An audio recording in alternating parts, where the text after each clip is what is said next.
and that is your relationship with God, your relationship with him, whether it's in your personal call or your response to any call.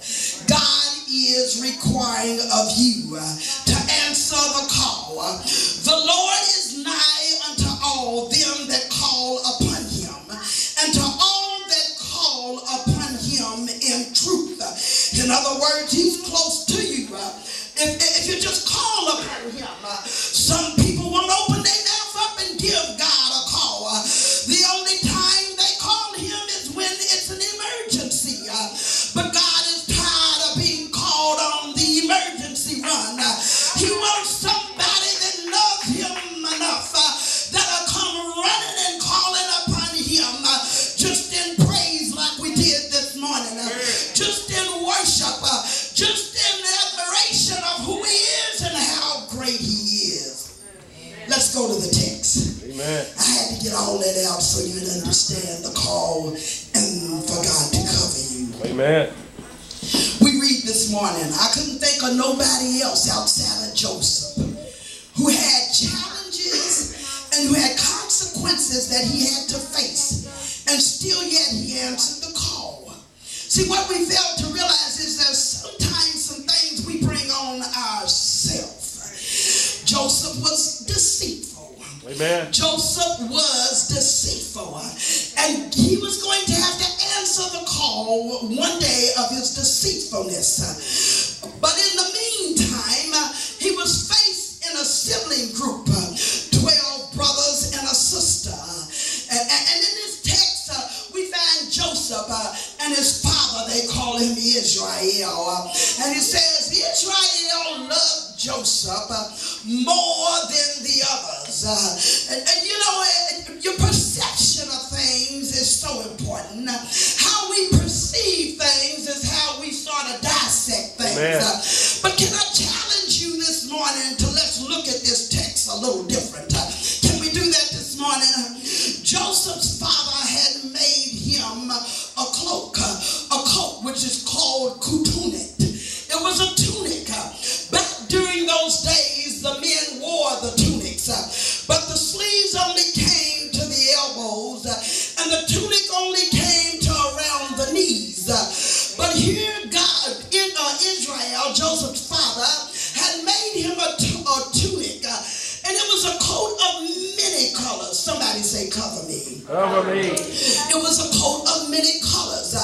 And if I could just imagine, I'm looking at the text, and I'm seeing where the text says that Joseph's father was a man of old age. So brothers, I know y'all can relate to me, anybody that's real old, and you might be still wanting a baby, and it ain't happening for you.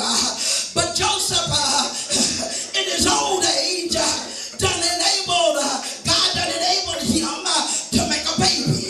Now it ain't enough, he's got already 11, but here he come getting the 12th baby, and he named him Joseph. I could see him now with his chest all stuck out, him being all proud, because that made him feel mighty good, because he said to himself, I still got it going on, baby. I still got some seed up in here. I can still produce some things. Y'all don't hear me this morning.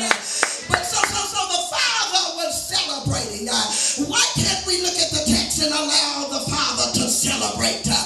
But in the meantime, there was some calls going forth against the father celebrating. And that was the calls and the provokings of the sibling group. They begin to hate on him because they like, why daddy making this beautiful coat for Joseph? Can't you hear him now? He ain't never made none of us none. We had to wear hand-me-downs. Now he gonna wait right here and right now, and he's gonna put together this beautiful royal priestly tunic. It's gonna drop all the way down to the floor. Somebody say, cover me. But because of the consequences that Joseph had to subdue, there were some places Joseph had to go, and there were some things he had to encounter.